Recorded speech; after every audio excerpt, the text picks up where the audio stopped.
Good morning, children. Welcome back. So today we are going to start chapter number 2, that is computer software. Computer software and its types. What is a software? Software is a collection of programs and related data that are used to give instructions to the hardware. It directs and guides the operations, input, process and output. These three are the operations of a computer system. We can touch the hardware, but we cannot touch the software. So software is only a collection of programs and related data which are used to actually give instructions or orders to the hardware. According to it, it works. Now let's see the types. Softwares are mainly divided into or classified into two main categories. The first one is a system software.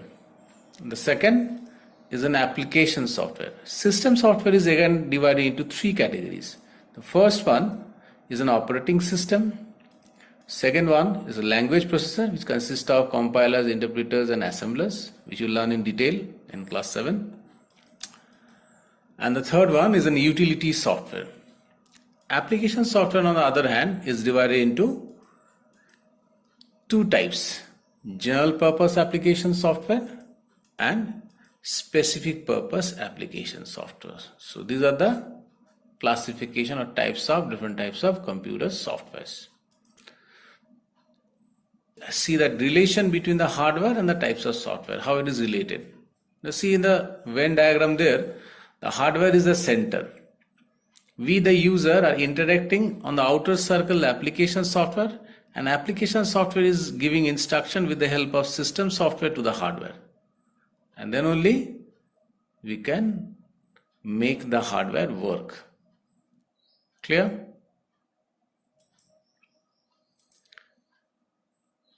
Now the system software. What is the system software? System software is required to control the operations of a computer system. The system software are further classified into three categories. What are those? Operating system, language processor, and utility software.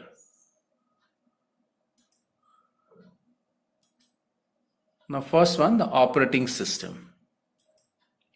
It is the most important software without which we cannot work on a computer system.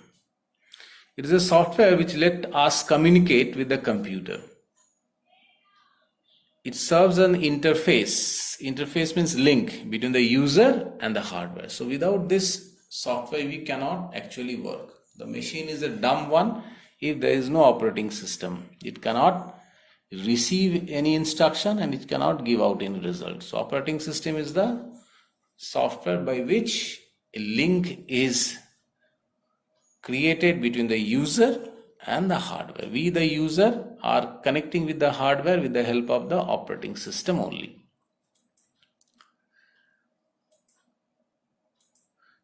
Functions of an operating system. Let's see. Number one, it provides an environment in which the hardware components are used in an efficient manner. It coordinates the working of various hardware attached to the computer system.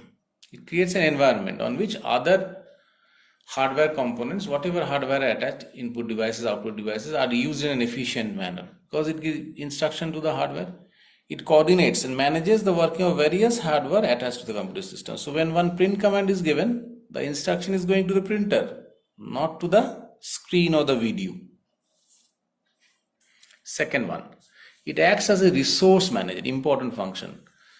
A computer system has many resources. What are the resources? Such as CPU time. CPU time is the time which is given to every application or program depending on the importance. Memory space in the memory, RAM or ROM, whatever space is there in the memory, and IO means input output devices. These are the resources of a computer system. Operating system allocates means allocates these resources to specific programs and applications as and when required. Whichever program requires whatever resources, that is given by the operating system, and what amount of time will be given. Suppose you are printing a 20-page MS Word document and you are playing a video file in two different windows. So which work will be given the CPU, how much time, how much memory space, and which are the input output devices coordinated with them is depending on the operating system. It is the job of the operating system to arrange or allocate all those resources to the specific programs. That's why it is known as a resource manager. Third one, it let us create and manage files and folders for storing information in a computer efficiently. So whatever files, folders, whatever we create on the computer system are stored there.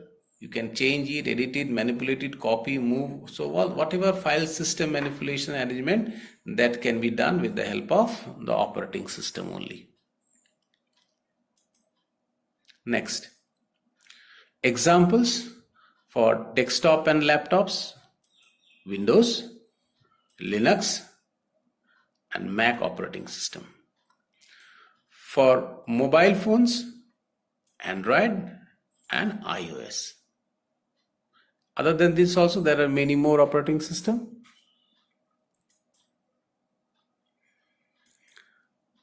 Next one is language processor. What are those? The softwares are created by writing programs in computer languages.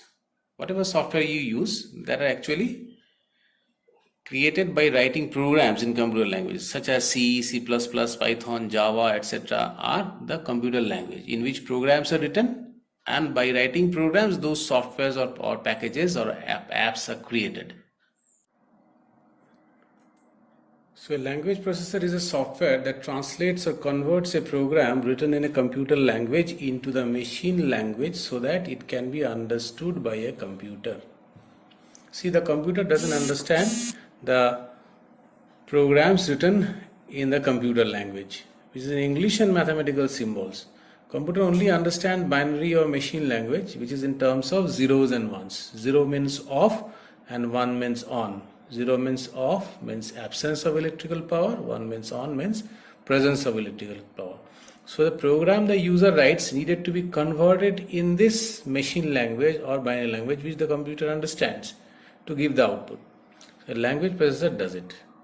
This is actually converting that program written by a programmer into the machine language. Utility software. So the next one is utility software. What are they? They are the programs designed to perform maintenance or housekeeping work on a computer system in order to ensure its smooth functioning. Now, what do you mean by maintenance or housekeeping work? See, it's general day-to-day life in our homes. Housekeeping work means cleaning the home, cleaning utensils, arranging things. Now, what do you mean by the housekeeping work of a computer system or maintenance work of a computer system? Now, suppose you have a lot of trash files in your hard disk which is taking up much of space. You have to erase this. So this is disk cleanup. It's a type of maintenance work. You have created your project on your computer hard disk, you want to take it to school, so you need to copy files from your hard disk to the pen drive or CD or DVD. So suppose you have an you have a virus in your computer system, or to clean the virus with the help of antivirus software. So these all are types of maintenance work or housekeeping work of a computer system. Next, disk cleanup. So what is disk cleanup utility? It is a software that searches for temporary files or the file type specified by you on the drives and deletes them from the selected drives. Deleting such files frees up the space on the drives, as I was talking about. So it's type of software. So when you work on internet, the temporary files are created. After some time, those temporary files are useless. So they take up only a lot of disk space in the hard disk.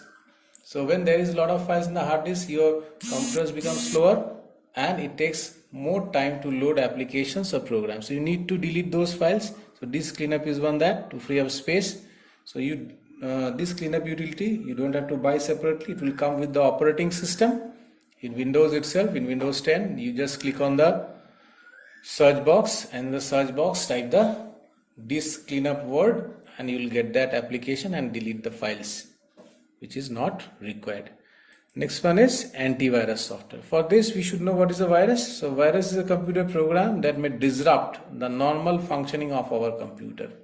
Disrupt means disturb.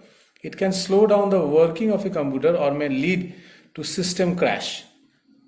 An antivirus software scans our disk for viruses and removes them.